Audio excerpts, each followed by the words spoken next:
Hi everyone, am I audible to all of you? एक बार hand raise कर दीजिए। Ma'am, you are perfectly audible. Okay, कल वाली क्लास आई होप आप लोगों ने सबने प्रॉपर देख ली होगी। ठीक है, और जिसने नहीं देखी है मैंने आप लोगों के लिए क्या कर दिया था, रिकॉर्डिंग एक बार दे दी थी। एक सेकेंड।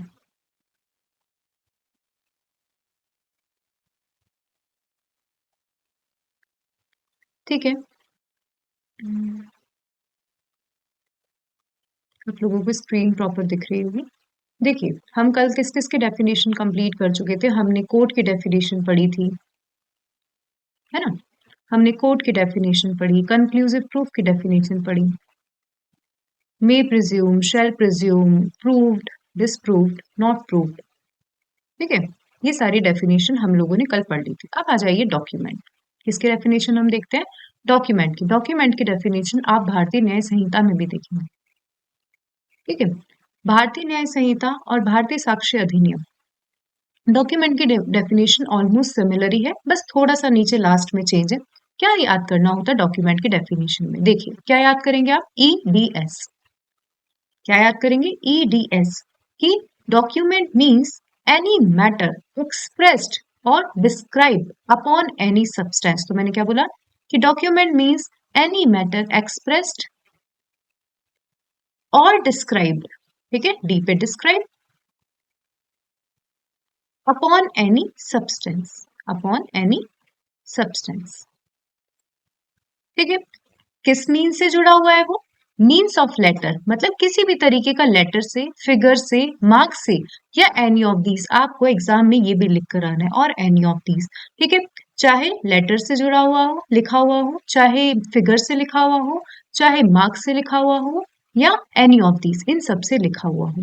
फिर इसका इंटेंशन क्या है? Intention to be intended to be used or may be used for the purpose of recording that matter. जैसे मान लीजिए कि कुछ भी लिख दिया, जैसे जैसे दीवार पे कुछ लिख दिया जाता है, पेड़ पर कुछ लिख दिया जाता है, पत्ते पे कुछ लिख दिया जाता है, कागज पे कुछ लिख दिया जाता है, तो वह सभी क्या है? डॉक्यूमेंट।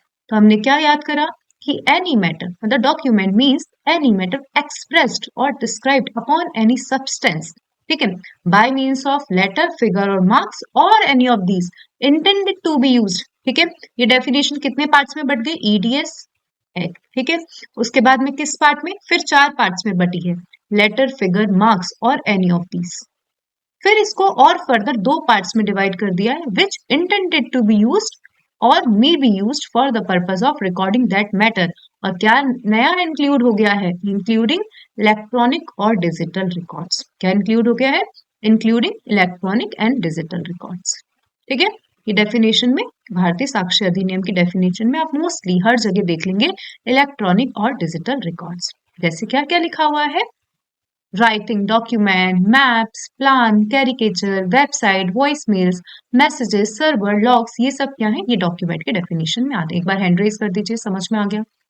देखिए, वापस बोल देते हैं कि एनी मैटर एक्सप्रेस्ड और described upon any substance, any matter expressed और described upon any substance by the means of letter, figure, marks और any of these intended to be used or may be used. ठीक है, for the purpose of recording that matter including electronic and digital record. उसे क्या कहा जाता है? उसे कहा जाता है एविडेंस, डॉक्यूमेंट।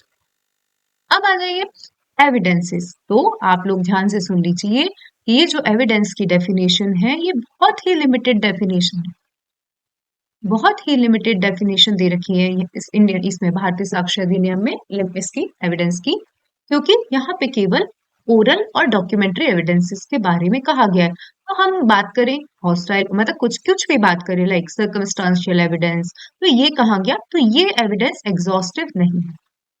ठीक है, ध्यान रखना है आपको कि इंडियन, ये जो भारतीय साक्ष्य अधिनियम में जो एविडेंस की डेफिनेशन दे रखी है, ये एग्जॉस्टिव नहीं है। सबसे पहले आता है बात ओरल एविडेंस की। भाई, ओरल एविडेंस क्या होता है? देखिए, आपको याद रखना है दो दो चीजें याद रखनी है। जैसे अपन ने छोटी छोटी चीजें कल भी मैंने आपको याद करवाई थी, आप अपने नोट्स में या बेयर एक्ट में क्या करना है, उसको 3-4 बार निशान लगा लो कि भाई हमें ये चीज तो माइंड में रखनी है। जैसे मैंने अभी आपको याद करना है, जैसे मेरा नाम पारुल है और जो मैम आपकी दूसरी मैम क्लास ली थी उनका नाम रश्मि है। तो आपको शब्द याद रखना है पी और आर, ठीक है। तो जब भी ओरल एविडेंसेस की बात होगी, जब भी ओरल एविडेंसेस की बात होगी तो क्या होता है, कोर्ट्स में मतलब कोर्ट के सामने कोर्ट या तो परमिट करता है या रिक्वायर करते हैं। तो देखिए सारे स्टेटमेंट जो भी कोर्ट में परमिट किए जाते हैं या रिक्वायर किए जाते हैं तो इसके अंदर इलेक्ट्रॉनिकली को भी क्या कर लिया गया, इंक्लूड कर लिया गया। तो देखिए all statements including statements given electronically, all statements including statements given electronically which permits or requires to be made before court, made before the court। तो ये शब्द बाकी सिंपल है, उसमें क्या चीज लिखा हुआ है, आपको दो ही शब्द याद रखने हैं। यदि एग्जाम में आपके पास में क्वेश्चन आ जाए तो परमिट एंड रिक्वायर्स। तो ऑल स्टेटमेंट इंक्लूडिंग इलेक्ट्रॉनिक जो भी स्टेटमेंट्स है विच इज परमिटेड और required to be made before the court, इसको कहा जाएगा, क्या कहा जाएगा, ओरल एविडेंसेस कहा जाएगा। बात करते हैं डॉक्यूमेंट्री एविडेंसेस की। तो documentary evidences is nothing, court के सामने जो इंस्पेक्शन के लिए प्रोड्यूस किए जाते हैं। अपन बोले कि हमने कहा सेल एग्रीमेंट, तो सर कोर्ट क्या बोलेगा कि सर लाइए सेल एग्रीमेंट मुझे देखना है, मेरे सामने लेकर आइए। कोर्ट के सामने यदि इंस्पेक्शन के लिए, तो इसका इंपॉर्टेंट वर्ड क्या है, भारतीय साक्ष्य अधिनियम। देखिए कुछ भी नहीं है, यदि आपने लॉ पढ़ रखा है तो कुछ भी नहीं है, इसके इनके डेफिनेशन में ये वर्ड्स काम में आते हैं, ये सारे वर्ड, इन सारे वर्ड से ही भारतीय साक्ष्य अधिनियम चलता है। तो क्या लिखा है, ऑल डॉक्यूमेंट्स इंक्लूडिंग इलेक्ट्रॉनिक और डिजिटल रिकॉर्ड्स, ये आपको सब जगह देखना है। ऑल डॉक्यूमेंट्स इंक्लूडिंग इलेक्ट्रॉनिक और digital records produced for the inspection of the court. ठीक है, तो मैं मानती हूं आपने याद करी डेफिनेशन, क्या याद करा हमने, oral evidence. All statements, oral evidences में all statements including electronic statement which permits and required to be made before the court। और डॉक्यूमेंट्री एविडेंस में हमने क्या पढ़ा, ऑल डॉक्यूमेंट्स इंक्लूडिंग इलेक्ट्रॉनिक और digital records, including electronic and digital records which is produced for the inspection of the court। एक बार hand raise कर दीजिए, मैं मानती हूँ ये चीजें समझ में अभी मतलब कुछ नहीं चल रही, डेफिनेशंस चल रही हैं। क्या चल रही है, डेफिनेशंस चल रही हैं, तो आपको धीरे धीरे समझ में। देखिए आर.एम. मलखानी, अब आते हैं थोड़े बहुत केस लॉस की बात करते हैं। R M. Malkhani versus state of Maharashtra. और ठीक है, कई बार आप लोगों ने जब, जैसे मान लेती हूँ मैं फाइनल ईयर में होंगे या जुडिशरी में आपने कहीं भी पढ़ा होगा, तो भारतीय साक्ष्य अधिनियम में मोस्टली ये केस सबसे पहले दिख जाते हैं। R M. Malkhani versus state of Maharashtra. इसने कहा कि टेप रिकॉर्डिंग्स जो भी होते हैं ना, वो भी रेलिवेंट है एज डॉक्यूमेंट्री एविडेंस। लेकिन आप इसके नीचे देखोगे, अभी हम पढ़ेंगे टैप रिकॉर्डिंग कन्वर्सेशन, इसके अंदर स्पेसिफिक क्या दे रखी है, कंडीशंस दे रखी है कि कब ये as a documentary evidence relevance रहते हैं। ठीक है, और फिर इन्होंने कहा state of Maharashtra versus D Prafulla, इन्होंने कहा कि यदि आप वीडियो कॉन्फ्रेंसिंग के थ्रू एविडेंसेस ले रहे हो तो ये पर्टिकुलर क्या होनी चाहिए, सर्टेन कंडीशंस के अंदर, क्या होनी चाहिए, सर्टेन कंडीशंस के अंदर रिकॉर्ड होने चाहिए। ठीक है, ऐसा ही नहीं है कुछ भी पर्टिकुलर, जैसे किसी भी इलेक्ट्रॉनिक कम्युनिकेशन का थ्रू, यदि लैपटॉप भी है आपके पास में, कंप्यूटर भी है, और किस तरीके से रिकॉर्ड हो रहा है, वो सारी चीजें ऑलरेडी स्पेसिफिकली मेंशन रहनी चाहिए। सर्टेन कंडीशंस के तहत आप क्या कर सकते हैं, ये जो वीडियो कॉन्फ्रेंसिंग के थ्रू एविडेंसेस है रिकॉर्ड कर सकते हैं। ठीक है, Abdul Razzaq versus state of Maharashtra, scientific, ये जो स्नीफर डॉग्स होते हैं, ये डॉग के जो भी एविडेंसेस है, स्नीफर डॉग के एविडेंसेस, ये क्या रहते हैं, एज अ साइंटिफिक एविडेंस क्या रहते हैं, एडमिसिबल रहते हैं, लेकिन इन्हें ज्यादा वेटेज नहीं दिया जाता। कितने केस पढ़े, 3 केस पढ़े। R M. Malkhani versus state of Maharashtra, सबसे पहले उसमें क्या लिखा हुआ है कि जो टैप रिकॉर्डिंग कॉन्वर्सेशंस हैं वो as a documentary evidences record किए जा सकते हैं। फिर हमने पढ़ा state of Maharashtra versus D Prafulla. आपको याद रखना है, केस एग्जाम में पूछे भी जाते हैं कि जो भी वीडियो कॉन्फ्रेंसिंग के थ्रू आप क्या कर रहे हैं, वीडियो कॉन्फ्रेंसिंग के थ्रू जो भी मतलब रिकॉर्ड हो रहे हैं एविडेंसेस, वो अंडर सर्टेन स्पेसिफिक कंडीशंस के तहत ही रिकॉर्ड किए जाने चाहिए। और Abdul Razzaq versus state of Maharashtra, sniffer dogs का इन्होंने कहा था कि जो एविडेंस है वो एज अ साइंटिफिक एविडेंस रहता है, लेकिन उसे ज्यादा वेटेज नहीं दी जा सकती। एडमिसिबल है एडमिसिबल है लेकिन जिससे ज्यादा वेटेज नहीं दी जा सकती। ठीक है, एफआईआर। अब यहाँ पे क्वेश्चन आता है, तीन चार चीजें आप शब्द सुनोगे बार बार, चाहे आप सीआरपीसी हो चाहे सीपीसी हो, लाइक बीएनएसएस हो, आप शब्द सुनोगे। एक होते हैं सबस्टेंटिव पीस ऑफ एविडेंस और एक शब्द सुनोगे कोराबरेटिव पीस ऑफ एविडेंस।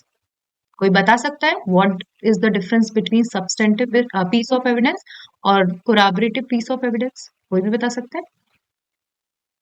कोई है? हीना मैम, जो भी कोई भी बता रहा हो, सबस्टेंटिव पीस ऑफ एविडेंस क्या होता है and ma'am corroborative? Substantive piece of evidence में सफिशिएंट होता है कन्विक्शन के लिए, और कोरोबरेटिव को अदर एविडेंस के साथ देखो मैच किया शब्द जाता से है। समझ में आ रहा है, जैसे सर ने कहा शब्द से समझ में आ रहा है। सबस्टेंटिव पीस ऑफ मतलब इतना स्थायी है, इतना मजबूत है कि कन्विक्शन के लिए सफिशिएंट है। कन्विक्शन या एक्विटल जैसा भी है, लेकिन सबस्टेंटिव पीस ऑफ एविडेंस है तो मतलब एक मजबूत एविडेंस है। ठीक है, अब लिख रखा है कोराबरेटिव पीस ऑफ एविडेंस, नाम से ही दिख रहा है आपको कोराबरेशन, कि केवल ये कोराबरेशन के लिए ही क्या है, काम में आ सकता है। ठीक है, तो आ जाइए क्या लिखा हुआ है देखते हैं। एफआईआर सी मगनेश, मुझे इसके वर्सेस स्टेट था, एक बार देख लेना कौन सा स्टेट है, मुझे अभी याद नहीं आ रहा। उसकी उसमें कहा था ये कि FIR is not a substantive piece of evidence. जैसे मान लीजिए कि मैंने किसी के खिलाफ एफआईआर लगा दी कि सर इसने इसका मर्डर किया है, क्या केवल उसी आधार पर आप उस व्यक्ति को कन्विक्ट कर लोगे क्या? तो इन्होंने कहा था सी मगनेश वर्सेस स्टेट, कि इन्होंने कहा इस केस में कहा गया कि FIR is not a substantive piece of evidence, कि FIR substantive piece of evidence नहीं है, नहीं है। ये क्या है, एक सपोर्टिव और कोराबरेटिव एविडेंस है। ठीक है, तो ये केस भी आपको याद रखना है, सी मंगनेश वर्सेस स्टेट देख लेना, वर्सेस कौन सा स्टेट है, लेकिन आपको ये केस आपको याद रखना है, बहुत इंपॉर्टेंट है। और दो शब्द आपको मैंने आज बताए वो भी आपको जिंदगी भर याद रखने हैं। एक होता है सबस्टेंटिव पीस ऑफ एविडेंस और एक होता है कोराबरेटिव पीस ऑफ एविडेंस। बहुत सारी जगह पूरा इंडियन एविडेंस एक्ट का बेस मैं कह सकती हूँ कि यदि किसी व्यक्ति को कन्विक्ट करा जाता है, छोड़ा जाता है, तो इन दोनों बेसिस पे आपको दिख जाएगा बहुत सारी जगह कि police diary substantive piece of evidence है क्या, या पुलिस डायरी एविडेंस भी है क्या। ये सारी चीजें हम आगे पढ़ते जाएंगे। देखिए, जैसे मैंने आपको कहा आर एम मलखानी वाला केस, कि जब भी ये टेप रिकॉर्डिंग कॉन्वर्सेशंस होती हैं तो मैंने कहा कि अंडर स्पेसिफिक सर्कमस्टांसेस में कंडीशंस में होनी चाहिए। कौन कौन सी कंडीशन है? सबसे पहले कि मान लीजिए किसी की रिकॉर्डिंग हो गई है, किसी की रिकॉर्डिंग हो गई है, क्या लिखा हुआ है, voice of the person must be identified by the maker of the record. Second, accuracy of what actually recorded has to be proved. And third, the subject matter recorded has to be shown to be relevant according to the rule of relevancy of भारतीय साक्ष्य अधिनियम। ठीक है, यदि tap recording conversations को क्या करना है, आपको एविडेंसेस के मतलब तौर पे प्रस्तुत करना है, तो ये तीन कंडीशन, वॉइस किसकी है, मेकर के थ्रू वो वॉइस को आइडेंटिफाई किया जाना चाहिए। एक्यूरेसी, एक्यूरेसी प्रूफ होनी चाहिए, कितना क्यों रेलिवेंट है ये रिकॉर्डिंग, क्यों रेलिवेंट है भारतीय साक्ष्य अधिनियम के अकॉर्डिंग, किस तरीके से रेलिवेंट है वो दिखना चाहिए। बात करते हैं बहुत बहुत बहुत इंपॉर्टेंट केस, बहुत इंपॉर्टेंट केस। आप जजमेंट राइटिंग में, जब आप जजमेंट राइटिंग लिखते हैं, क्रिमिनल की जजमेंट राइटिंग, समझ में नहीं आ रहा, कुछ समझ में नहीं आ रहा, बिल्कुल अथाह हो चुके हैं, मैंने बोला एक्सेप्शनली केस में कि बिल्कुल हमें कुछ समझ में नहीं आ रहा कि क्या करें, तो आप इस आधार पे आप जजमेंट प्रोनाउंस करके आ सकते हो। ठीक है, बहुत इंपॉर्टेंट जजमेंट है, बहुत इंपॉर्टेंट, आप इसको कई बार पढ़ते होंगे। ठीक है, अभी आप इसको पढ़ोगे, Sharad Vidyachand Sharda versus state of Maharashtra. ठीक है, ये हम चौथा या पांचवा केस पढ़ रहे हैं आज का, आप सारे केस एंड में अपन याद करते जाएंगे कि Sharad Vidyachand Sharda versus state of Maharashtra. Circumstantial evidence, कुल मिला के इसमें एक बात कही है कि सर्कमस्टांशियल जो एविडेंस है ना, ईंट की तरह फिक्स्ड रहना चाहिए, बिल्कुल, मतलब एक होती है ना मजबूत ईंट, ऐसे ही नहीं रेंडमली, एक मजबूत पत्थर की तरह, कि आप उससे किसी अदर चीज, मतलब जैसे मान लीजिए मोहन को एक्यूज्ड ठहराया गया है, ठीक है। और मोहन को क्या करना है, कन्विक्ट करना है on the basis of circumstantial evidence. तो ये जो एविडेंसेस हैं ये ऐसे दिखने चाहिए कि मोहन के अलावा कोई अन्य व्यक्ति कोर्ट की नजर में नहीं आए कि मोहन की जगह हम पारुल पारुल को नहीं, सोहन, रोहन या किसी अन्य व्यक्ति को कन्विक्ट कर सकते हैं। मतलब 100% जो गिल्ट है वो मोहन का दिखना चाहिए। किसका दिखना चाहिए, मोहन का दिखना चाहिए। एक बार हैंड रेज कर दीजिए, समझ में आना चाहिए। सर कभी भी एग्जाम में आपको चीजें समझ में नहीं आ रही है और दिख रहा है कि सर्कमस्टांशियल एविडेंसेस हैं, तो और यदि आपको जैसे फेवर में लेकर जाना है तो आप लिख दोगे सर्कमस्टांशियल एविडेंस पूरा 100% गिल्ट शो कर रहे हैं अक्यूज्ड का। और यदि आपको ऐसा फील हो रहा है कि नहीं, मुझे जो भी अक्यूज्ड है उसके फेवर में, मतलब उसको कन्विक्ट नहीं करना है, तो आप बोलोगे कि सर्कमस्टांशियल एविडेंसेस 100% प्रूव्ड ही नहीं है। ठीक है, कहीं ना कहीं जो चेन है, यहाँ पे अपन एक शब्द पढ़ते हैं कि चेन है, उसकी जो वो भी होती है ना, जो लट होती है वो भी टूटी हुई है, ऐसा कुछ शब्द देखेंगे आ जाइए। बात करते हैं सर्कमस्टांशियल एविडेंसेस की, बिल्कुल ध्यान रखना। Things speaks for itself is based on a Latin maxim res ipsa loquitur. Things speaks for itself की जो परिस्थितियां हैं, जो चीजें हैं वो स्वयं बोलती है। मीन्स एक व्यक्ति झूठ बोल सकता है, एक व्यक्ति झूठ बोल सकता है। जैसे मान लीजिए सोहन का मर्डर हुआ, मोहन के ही कपड़े पे क्या लग रहा है, सोहन का खून लग रहा है, तो बोल सकता है मोहन कि मैंने नहीं मारा। तो ये बोल रहे हैं कि व्यक्ति झूठ बोल सकता है, लेकिन सर्कमस्टांसेस झूठ नहीं बोलते हैं। तो थिंग्स स्पीक्स फॉर इटसेल्फ, जो चीजें हैं वो स्वयं बात बताती हैं चीजों को, वो झूठ नहीं बोलती हैं। गोल्डन प्रिंसिपल है, 5 गोल्डन प्रिंसिपल है, घुमा फिरा के सिमिलर चीजें कहेंगे। आ जाइए, जो सिमिलर चीजें कहेंगे वो मैं आपको ऑलरेडी बता चुकी हूँ। द केस ऑफ, इसको बोलते हैं 5 golden principle, Panchsheel of proof कहा जाता है। In the case of Sharad Birdhichand Sharda versus State of Maharashtra, this is also known as Panchsheel of Proof.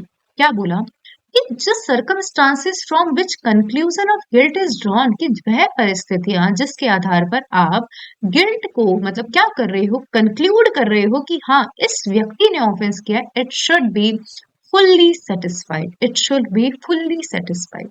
ध्यान रखो, बिल्कुल एग्जाम में आ जाता है क्वेश्चन, 4 मार्क्स का क्वेश्चन आपको मेंस में कहीं ना कहीं दिख जाएगा, दिखता है। मोस्टली बहुत मोस्टली आस्क्ड पूछा गया क्वेश्चन है, काफी आपसे पूछा गया, मतलब पूछ लेते हैं एग्जाम में। और आप यदि देखोगे लास्ट ईयर के क्वेश्चन तो उसमें कई बार दिखा है सर्कमस्टांशियल एविडेंस। तो ये क्या है, फर्स्ट कि जिस आधार पर on the basis of which conclusion of guilt is क्या किया जा रहा है, ड्रॉन किया जा रहा है, ड्रॉन किया जा रहा है। It should be fully satisfied, it should be fully satisfied. फिर again it should be conclusive in nature and tendency. क्या मैंने यही कहा कि ये 5 चीजें हैं, आप 5 चीजें देखोगे सिमिलर लेकिन अलग अलग तरीके से लिखी गई है। It should be fully satisfied, it should be conclusive in nature and in tendency. फिर again only be consistent with the hypothesis of guilt of accused। क्या दिखाए, केवल अक्यूज्ड की गिल्ट दिखाए और किसी की अदर, मतलब किसी अदर व्यक्ति की गिल्ट को शो नहीं करे। फिर excludes other person guilt, third और फोर्थ देखो सिमिलर है कि only shows the guilt of the accused and not of other person। देखिए, and contain a chain of evidence, contain a chain of evidence in such a way, in such a way कि chain जो evidences की है वो इस तरीके से बनी हुई हो, there is no reasonable ground left in respect of innocence of accused। ठीक है, and must show in all probability, and must show in all probability that the act must be done by the accused। क्या बोला मैंने, वापस start करते हैं कि conclusion of guilt और अक्यूज की ड्रॉ की जा रही है। It should be fully satisfied, fully satisfied.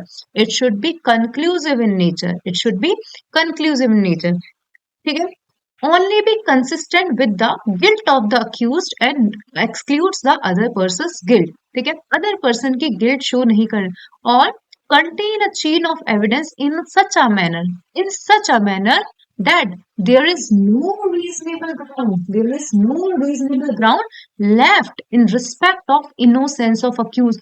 मतलब मान लीजिए कि कहीं पे भी ऐसा लगता है कि accused innocent है, like 0.5% भी, तो आप सर्कमस्टांशियल एविडेंस के बेस पर कन्विक्ट नहीं कर सकते हैं। तो there is no reasonable ground left in respect of the innocence of the accused and must show in all probability that the act must be done by the accused। एक बार hand raise कर दीजिए, बहुत important question है, यदि समझ में नहीं आया तो आप पूछ सकते हैं। ठीक है, बहुत इंपॉर्टेंट क्वेश्चन है। क्या क्या याद हमने करा? फुल्ली सेटिस्फाइड,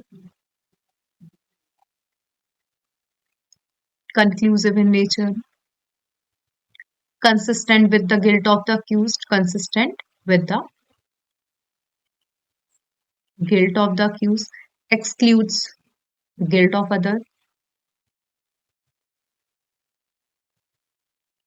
ठीक है, chain of evidences must be in that way that there is no space, या जो भी है, there is no space of innocence of accused। Screen नहीं दिख रही है आप लोगों को? स्क्रीन शो हो रही है? स्क्रीन शो हो रही Yes, है? ma'am. Yes, ma'am, it is visible. ठीक है, तो अब बात देखिए कि चेन ऑफ एविडेंसेस इस तरीके से होनी चाहिए, there is no reasonable ground left in respect of innocence of accused and must show in all probability the act must be done by the accused. देखिए, क्वेश्चन है वो is the evidentiary value of circumstantial evidence. भाई कोई other evidences नहीं है, कोई other evidences नहीं है, और ये जो 5 Sharad Vidyachand Sharda versus state of Maharashtra के 5 गोल्डन प्रिंसिपल और जो पंचशील ऑफ प्रूफ है, ये चीज प्रूफ हो जाती है, तो आप क्या कर सकते हैं, सर्कमस्टांशियल एविडेंसेस के बेस पर व्यक्ति को कन्विक्ट कर सकते हैं। क्या कर सकते हैं? कन्विक्ट कर सकते हैं। ठीक है, कौन कौन से हमने 4-5 केस पढ़ लिए हैं? R M Alkhani versus state of Maharashtra, ठीक है, अब्दुल रज्जाक वाला केस पढ़ा आपने, ये पढ़ा Sharad Vidyachand Sharda versus state of Maharashtra. तो मोस्टली ये सब सारे केसेस ऐसे हैं जो पूछे जाते हैं। अब आ जाइए Shelby versus state of Karnataka. Shelby versus state of Karnataka, ये भी आप लोगों ने सुना होगा, नहीं सुना तो देख लीजिए, ये भी एक इंपॉर्टेंट केस। मोस्टली नोट्स में आपको सारे इंपॉर्टेंट जो लैंडमार्क जजमेंट है वो दिख जाएंगे। Discovery of fact from the evidence obtained by voluntary narco-analysis or brain mapping or polygraphic test is a type of circumstantial evidences। ठीक है, ये जो नार्को एनालिसिस होता है, ब्रेन मेपिंग, पॉलीग्राफी टेस्ट, ये क्या है? सर्कमस्टांशियल एविडेंसेस का। ठीक है, तो हमने एक क्वेश्चन पढ़ लिया है, दो केस पढ़े हमने। आर एम मलखानी में कंडीशंस फुलफिल होनी चाहिए, और ये जो शरद विद्याचंद शारदा में, इसमें 5 चीजें आप दिखनी चाहिए। आ जाइए, क्वेश्चन होता है फैक्ट्स। क्या बात करते हैं? फैक्ट्स की। किसकी? फैक्ट्स की, कि क्या होते हैं ये तथ्य, क्या होते हैं? What is fact, what are facts, या तथ्य क्या होते हैं? तो कुछ भी, क्या बोला मैंने? तथ्य कुछ भी होते हैं, कुछ भी, लाइक आप जैसा आप कुछ सोच रहे हैं, तो ये भी एक फैक्ट है। ठीक है, इस बोतल में गर्म पानी है, ठीक है, ये पेन ब्लैक है, ठीक है, मैंने ब्लू कलर की टी शर्ट पहन रखी है, मैंने पर्पल कलर की टी शर्ट पहन रखी है, या मोहन सो रहा है, ये अलमीरा जमी हुई नहीं है, ये सब फैक्ट्स हैं, ये सब फैक्ट्स हैं। फैक्ट की क्या डेफिनेशन है कि फैक्ट्स के 2 काइंड्स हैं, एक होते हैं फिजिकल फैक्ट्स जो आप सामने देख पा रहे हैं, तो physical facts are the things, state of things, relation of things, or facts which are capable of being perceived by the senses। आप सेंसेस से परसीव कर पा रहे हो, तो facts, physical fact, state of thing, relation of thing, और facts which could be perceived by the senses, इसे क्या कहा जाता है? इसे कहा जाता है फिजिकल फैक्ट्स। क्या कहा जाता है? Physical facts. यदि हम इसमें देखते हैं बेयर एक्ट में,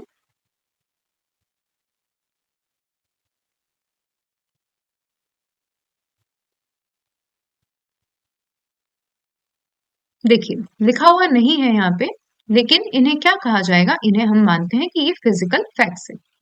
अब जब हम बात करेंगे, जैसे फिजिकल फैक्ट्स में क्या क्या कहा, लाइक नाइफ, लाइक चाकू है, गन है, बंदूक है, खून से सने हुए कपड़े हैं, तो ये सब फिजिकल फैक्ट्स है। क्या कहा? रिलेशन ऑफ थिंग, ठीक है। फिजिकल फैक्ट्स में state of thing, relation of thing और any facts which could be perceived by the senses. तो knife, gun, blood stain cloth, तो ये सब फिजिकल फैक्ट्स है। और मेंटल फैक्ट्स जैसे कि मोहन के दिमाग में क्या चल रहा है, मोहन के दिमाग में क्या चल रहा है, क्या आप परसीव्ड बाय सेंस कर सकते हो? नहीं कर सकते हो। तो mental condition of which any person is conscious but not perceived by the senses. तो इन्होंने कहा जैसे किसी व्यक्ति का सर्टेन ओपिनियन है, certain intention, acted in good faith, fraudulently, negligently, ये सब फैक्ट्स हैं, ये सब मेंटल फैक्ट्स की कैटेगरी में आते हैं। ठीक है, तो मैं मानती हूँ याद हुआ, हमने कोर्ट की डेफिनेशन याद करी, जज, मजिस्ट्रेट और सारे लोग जो एविडेंस लेने के लिए ऑथराइज हैं। फिर हमने कंक्लूसिव प्रूफ में डिक्लेयर्ड शब्द पढ़ा। फिर हमने जब हम बात कर रहे थे मे प्रिज्यूम में प्रोवाइडेड, शैल प्रिज्यूम में डायरेक्टेड, जब हम प्रूव्ड की बात कर रहे थे तो हमने कहा कि कोर्ट अपना ओपिनियन रखता है या उसको ऐसा फील होता है कि भाई नॉर्मल सर्कमस्टांसेस में यदि नॉर्मल व्यक्ति, ऑर्डिनरी वाला व्यक्ति होता तो भी ये सोचता। फिर हमने डॉक्यूमेंट की डेफिनेशन में ईडीएस एक शब्द याद करा, एक्सप्रेस, डिस्क्राइब्ड और अपॉन एनी सब्सटेंस। ठीक है, फिर हमने ओरल एविडेंस में दो शब्द याद करे, थोड़ा बहुत भी आप बार बार पढ़ोगे, देखोगे क्लास को तो समझ में आएगा, परमिट्स और रिक्वायर्स। जब हम डॉक्यूमेंट्री एविडेंसेस की बात कर रहे हैं तो वहां हम एक शब्द पढ़ेंगे इंस्पेक्शन। ठीक है, और जब हम फैक्ट्स की बात करते हैं तो फैक्ट्स में दिखते हैं हमको दो तरीके, बुक में नहीं लिखा, BRF में नहीं लिखा, लेकिन हम दो तरीके के फैक्ट्स देख सकते हैं। पहले fact physical which could be perceived by the senses, and दूसरे मेंटल फैक्ट्स, इस मेंटल कंडीशन है किसी व्यक्ति की जिसके लिए वह कॉन्शियस है but could not be perceived by the senses. ठीक है, जैसे कोई काम फ्रॉडुलेंटली है, नेग्लिजेंटली है, तो ये सब चीजें क्या है? Mental facts. अब आते हैं fact and issue. Fact and issue देखिए, ये डेफिनेशन आपको बेयर एक्ट में थोड़ी सी कंफ्यूजिंग दिखती है। देखिए, इसको मैंने क्या कर दिया है, इसको मैंने एक शब्द यहाँ पे बीच में, यदि आप एग्जाम में लिख कर आओ या नहीं लिख कर आओ, इसमें आप यदि शोज लगा दोगे तो ये सेंटेंस थोड़ा अच्छे से फ्रेम हो जाएगा। देखिए कि जैसे आप यहाँ पढ़ोगे तो ऐसा लगता है बीच में कुछ सेंटेंस छूटा हुआ है। देखिए, it means fact and issue means and includes any fact from which, कोई भी fact from which either by itself or in connection with other facts the existence. तो मुझे ऐसा पर्सनली फील होता है, मतलब ऐसा नहीं होगा, ऑफकोर्स ये बेयर एक्ट है, कभी भी लॉ के ऊपर नहीं जाना चाहिए, लेकिन मुझे हमेशा इस डेफिनेशन को याद करने के लिए ऐसा लगता है कि यार यहाँ पे कुछ शब्द आना चाहिए। ठीक है, कि भाई एक फैक्ट जो स्वयं के द्वारा या किसी अन्य फैक्ट्स के साथ मिलकर दिखाता है existence, non existence, nature, extent, right, liability, disability, जो असर्ट की जाती है या डिनाई की जाती है। तो आ जाइए क्या लिखा हुआ है, fact in issue, fact in issue, any fact, कोई भी एक तथ्य, कोई भी एक फैक्ट जो स्वयं by itself, any fact by itself, खुद, और in connection with another facts, और किसी अन्य फैक्ट्स के साथ मिलकर, शोज। ठीक है, ये मैंने अपने मन से लगाया, आप अपने अकॉर्डिंग देख लेना कि any fact which in by itself or in connection with other facts shows existence, non existence, nature or extent. तीन शब्द हमने देखे कि एग्जिस्टेंस, कोई चीज एग्जिस्टेंस में है, नॉन एग्जिस्टेंस में मतलब एग्जिस्टेंस में नहीं है, nature and extent, nature or extent क्या है, किसका, तो किसी भी राइट्स, किसी भी लाइबिलिटी, किसी भी डिसेबिलिटी का। ठीक है, which asserted or denied in any suit of proceeding। Definition को जब हम तोड़ के पढ़ते हैं तो हमें अच्छे से याद हो जाती है। हमने क्या कहा, any fact which by itself or in connection with another। ठीक है, क्या करता है, shows existence, non existence, nature और extent, बताता है किसका, right, liability, disability, right, liability, disability, जो किसी सूट या प्रोसीडिंग में असर्ट की जा रही है या डिनाई की जा रही है, विच असर्टेड और denied in any suit or proceeding. आ जाइए वापस देखते हैं, स्क्रीन, ये वाली स्क्रीन भी दिख रही है ना, और हिना मैम ये वाली स्क्रीन भी दिख रही है आपको जो मैं यहाँ लिख रही हूँ। देखिए क्या बोला हमने, फैक्ट की डेफिनेशन याद। Fact, fact which bye itself और in connection with another।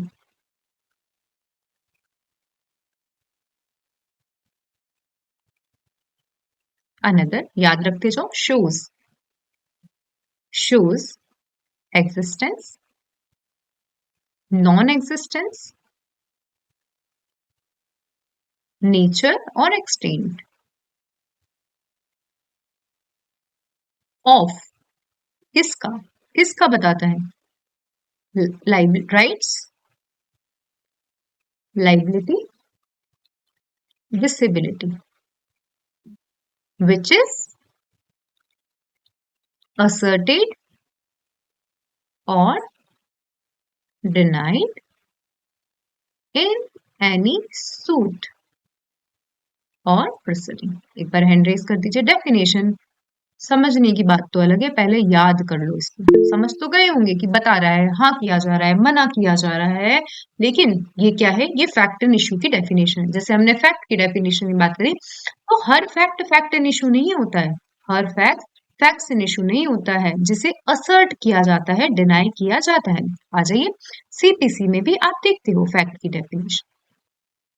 ठीक है, फैक्ट एंड इशू मतलब इशू, जब हम ऑर्डर 14 पढ़ते हैं तो वहां पे इश्यूज एक पूरा का पूरा ऑर्डर दिया गया है। तो in CPC the fact asserted by one party or denied by another party. ठीक है, सीपीसी में आप देखोगे ऑर्डर 14 में कि सारे फैक्ट्स हैं जो असर्ट किए जाते हैं, डिनाई किए जाते हैं पार्टी के द्वारा। तो सीपीसी में उन फैक्ट एंड इशू की बात मे प्रिज्यूम हमने पढ़ लिया था, ये नॉट प्रूफ हमने पढ़ लिया था। अब आ जाइए रेलिवेंट। जब हम इंडियन एविडेंस एक्ट, किसी ने इंडियन एविडेंस एक्ट पढ़ा होगा, तो एक फैक्ट को दूसरे फैक्ट से रेलिवेंट कब माना जाता है, जब वो सेक्शन 5 से लेकर 55, ये सेक्शन रेलिवेंसी बताते हैं। तो एक फैक्ट दूसरे फैक्ट का रेलिवेंट माना जाता है जब वो 5 से लेकर 55 वाले सेक्शन के तहत एक दूसरे से क्या हो, जुड़े हुए हों, एक दूसरे से जुड़े हुए हों, तो इन्हें क्या कहा जाता है, इन्हें रेलिवेंट फैक्ट कहा जाता है। तो यही लिखा हुआ है रेलिवेंट फैक्ट। तो इसमें है, पहले 5 से 55 था, अब 3 से लेकर 50 है। चैप्टर 2 जब हम कल पार्ट 2 में डिवाइड कर रहे थे, तो देखिए यही कुछ लिखा हुआ है। वन फैक्ट आपसे पूछा जाता है, रेलिवेंट फैक्ट क्या होते हैं, रेलिवेंट फैक्ट क्या होते हैं। तो जब एक फैक्ट दूसरे फैक्ट से, one fact is connected with another fact as per any of the ways which is mentioned under section 3 to 50. So one fact is said to relevant another which one is connected with another with any of the ways which is referred in 3 to 50 section. ठीक है, अब यहाँ पे question आता है, ये सब चीजें तो हम बाद में पढ़ लेंगे। यहाँ पे क्वेश्चन आता है, लिखा नहीं किया मैंने, रेलिवेंसी और एडमिसिबिलिटी, ये हम सेक्शन 3 में भी पढ़ेंगे। आपके सामने क्वेश्चन आता है रेलिवेंसी, मेंस का क्वेश्चन पूछा गया था हम लोगों ने, मैंने जैसे 2-3 बार मेंस दिए, तो दोनों साल मैंने 2 बार मेंस दिया है और दोनों बार मेंस में ये क्वेश्चन आया था, रेलिवेंसी और एडमिसिबिलिटी। तो एक चीज याद रखो, बिल्कुल ध्यान रखो कि ऑल, मैं एक लाइन बोल रही हूँ, all admissible facts are relevant. ये हम सेक्शन 3 में डिट्टो पढ़ेंगे, लेकिन वो कल की क्लास में और हम बहुत डिटेल में पढ़ेंगे, लेकिन आपको यहाँ समझ में आना चाहिए, all admissible facts are relevant but not all relevant facts are admissible.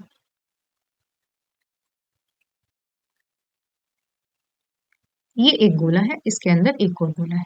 ठीक है, ये क्या है, ये एडमिसिबल फैक्ट है और ये क्या है, ये रेलिवेंट फैक्ट है। ठीक है, एक बार दोबारा अपन इसको बता देते हैं, आपको थोड़ा सुंदर दिखना चाहिए। ये एक गोला है और ये गोला है, तो आपको साफ साफ दिख रहा है कि ये एडमिसिबल फैक्ट है। तो जो एडमिसिबल फैक्ट होते हैं उनका जो क्षेत्र होता है, उनका जो दायरा होता है वो क्या होता है, नैरो, छोटे। और जो रेलिवेंट फैक्ट है वो ज्यादा बड़े हो सकते हैं, मतलब वो ज्यादा हो सकते हैं। तो आप देखो, all admissible facts are relevant, कि ये एडमिसिबल फैक्ट किससे घिरे हुए हैं, रेलिवेंट फैक्ट से। तो ये all admissible facts are relevant but not all relevant facts are admissible. एक बार ऐसे यदि आपको 5-10% भी समझ में आ गई ये लाइन, आप यदि ये फॉर्मूला बना लोगे तो समझ में आ जाएगा कि हम जो 30 से लेकर 50 में पढ़ेंगे वो सारे रेलिवेंट फैक्ट हैं, वो सभी रेलिवेंट फैक्ट हैं। लेकिन ऐसा जरूरी नहीं है कि कोर्ट उसको एडमिट करे। एक बार हैंड रेस करो, लाइन समझ में आई सबको, ध्रुव या हिना मैम या, ठीक है, जो मैंने कहा। यहाँ पे क्वेश्चन आता है कि मैम आप ऐसे कैसे बोल सकते हो। देखो एग्जाम में आपके सामने क्वेश्चन आता है कि वेदर वेदर रेलिवेंट फैक्ट और एडमिसिबल फैक्ट आर इंटरचेंजेबल, मतलब क्या ये वर्ड इंटरचेंजेबल वर्ड है क्या। तो नहीं, बिल्कुल नहीं, ये दोनों शब्द अलग अलग हैं। जब हम बात करते हैं रेलिवेंसी की, तो ये सेक्शन 3 से लेकर 50 में डिफाइन है, दिए गए हैं, डायरेक्टेड हैं। और जब हम बात करते हैं एडमिसिबिलिटी की, तो ये डिपेंड है upon the description of the court. Court देखता है आपके रेलिवेंट फैक्ट्स को, देखता है, फिर कोर्ट देखता है कि इसे एडमिट किया जाना चाहिए या नहीं किया जाना चाहिए, ठीक है। जैसे मान लीजिए खूब सारे सेक्शन आप पीछे देखोगे, जैसे communication during marriage, communications during marriage, ये क्या है आप लोगों को यदि नहीं पता हो तो ये है प्रिविलेज्ड कम्युनिकेशन। अब क्या होता है प्रिविलेज्ड कम्युनिकेशन, कोर्ट अलाउ नहीं करता है। कोर्ट मतलब पति पत्नी के मध्य यदि शादी के दौरान कोई भी बात होती है, कोर्ट कहने के लिए अलाउ नहीं करता है ड्यूरिंग द प्रोसीडिंग कि आप कहो, ना ही परमिट करता है। जैसे कोई सामने वाला व्यक्ति बोल भी रहा है तो कोर्ट बोलेगा आप चुप हो जाओ, चुप हो जाओ, ना ही परमिट करता है ना ही कहता है कि तुम बताओ। तो ये फैक्ट जो कम्युनिकेशन ड्यूरिंग मैरिज है, इट कुड बी रेलिवेंट। मैं एग्जाम्पल दे रही हूँ कि ये रेलिवेंट हो सकते हैं, ये रेलिवेंट हो सकते हैं। शादी के दौरान कुछ भी बातचीत हुई तो ये रेलिवेंट हो सकती है, लेकिन ये कोर्ट में एडमिसिबल नहीं। समझ में आ गया, ये लाइन समझ में आ गई रेलिवेंसी और एडमिसिबिलिटी की। एक बार सब हैंड रेज कर दीजिए, ये इंपॉर्टेंट है। अगेन ये मेंस के हिसाब से आपसे पूछा जाता है कि हर रेलिवेंट फैक्ट एडमिसिबल होते हैं, नहीं हर एडमिसिबल फैक्ट रेलिवेंट होते हैं, लेकिन हर रेलिवेंट फैक्ट एडमिसिबल नहीं होते हैं। वो कोर्ट के डिस्क्रिप्शन पे होता है। पहले सेक्शन 136 या 6 था, 136 था, अभी मुझे पता नहीं भारतीय साक्षर अधिनियम का, हम धीरे धीरे आगे पढ़ते जाएंगे तो वहां लिखा जाएगा कि कोर्ट के डिस्क्रिप्शन पे एडमिसिबल होते हैं। तो आ जाइए, हम पढ़ रहे थे रेलिवेंसी।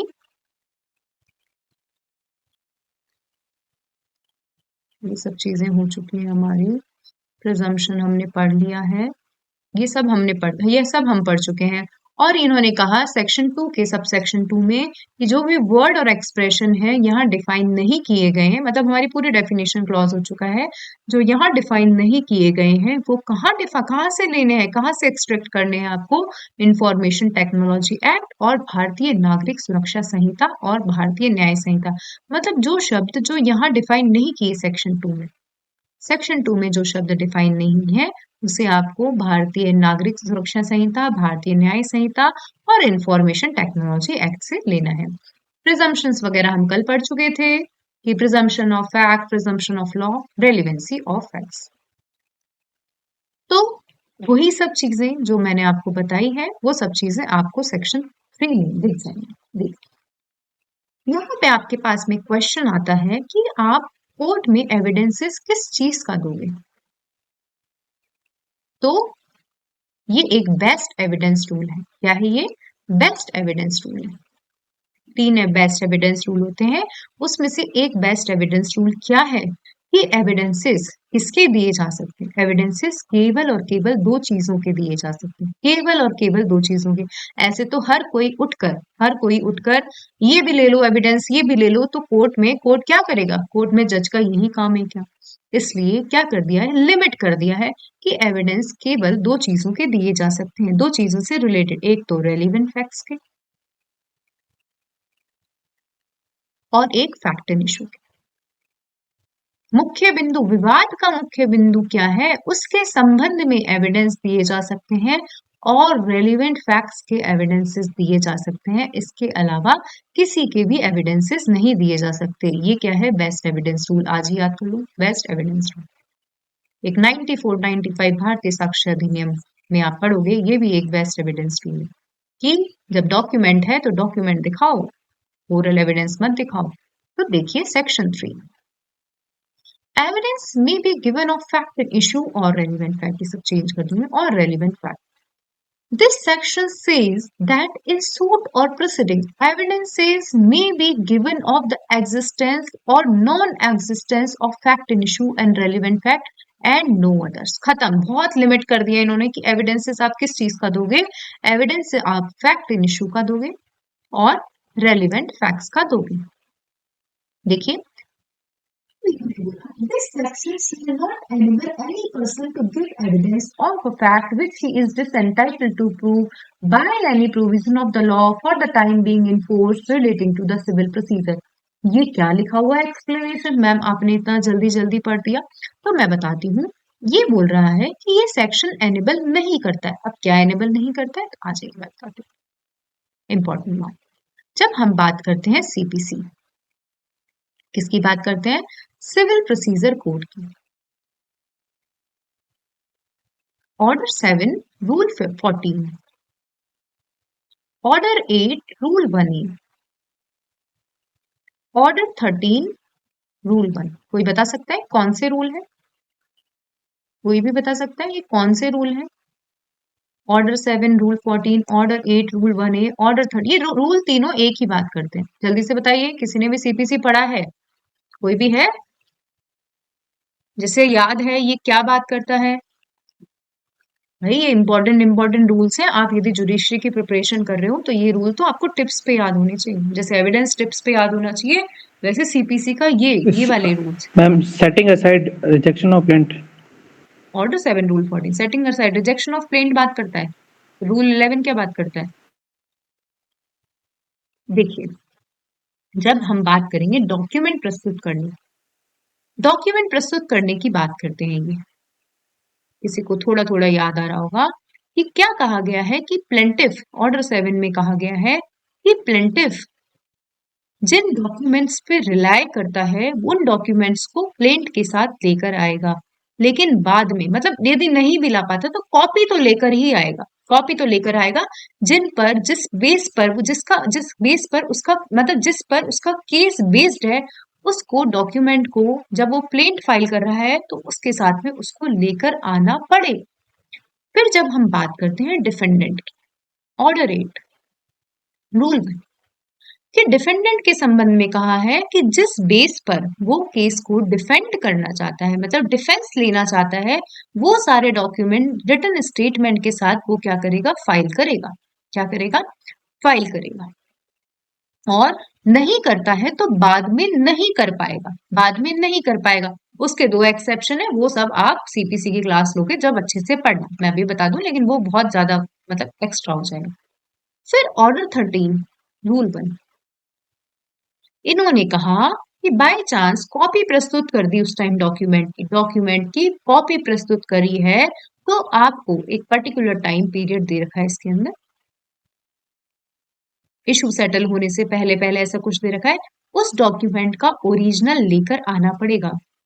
यदि आप नहीं लेकर आते हो तो बाद में आप उस डॉक्यूमेंट को नहीं लेकर आ सकते। उसके भी 2-3 चीजें बोल रखी है, कोर्ट की परमिशन के बिना, क्रॉस एग्जामिनेशन करना हो एडवर्स पार्टी का। तो इन्होंने कहा तीनों चीजें एक बार हैंड रेज करो। मैंने क्या कहा? एक बार यदि आप डॉक्यूमेंट नहीं लेकर आए, आप प्लेंट के साथ नहीं लाए, आप रिटन स्टेटमेंट के साथ नहीं लाए, और ऑर्डर 13 रूल 1 में एक पर्टिकुलर टाइम पीरियड दे रखा है, before, at or before the settlement of issue, as early as possible और at or before settlement of issue, आप यदि डॉक्यूमेंट नहीं लेकर आए तो आप बाद में डॉक्यूमेंट नहीं लेकर आ सकते हो, नहीं लेकर आ सकते हो। अब यहाँ पे अब समझ में आएगा आपको ये नहीं क्या कहा, देखिए,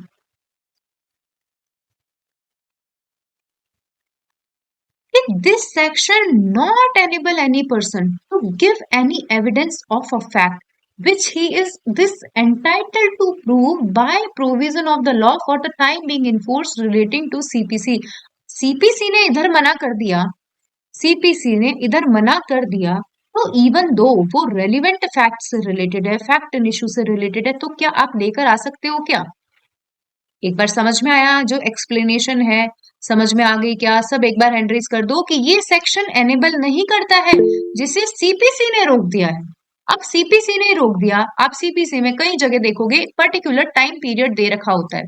हर जगह आप जब सीपीसी की बात करोगे तो हर जगह पर्टिकुलर टाइम पीरियड दे रखा होता है, इवन दो वो एविडेंस में इंपॉर्टेंट है, इवन दो रेलिवेंट फैक्ट से रिलेटेड है, सेक्शन 3 में भी आ सकता है, फैक्ट एंड इशू से भी रिलेटेड है, लेकिन सीपीसी ने जब उसको डिसएंटाइटल कर दिया है तो आप इस सेक्शन में नहीं आ सकते। अगेन पढ़ोगे तो समझ में आएगा, बेयर एक्ट में पढ़ लेते हैं, नोट्स की लैंग्वेज समझ में नहीं आए तो बेयर एक्ट में आ जाते हैं लैंग्वेज।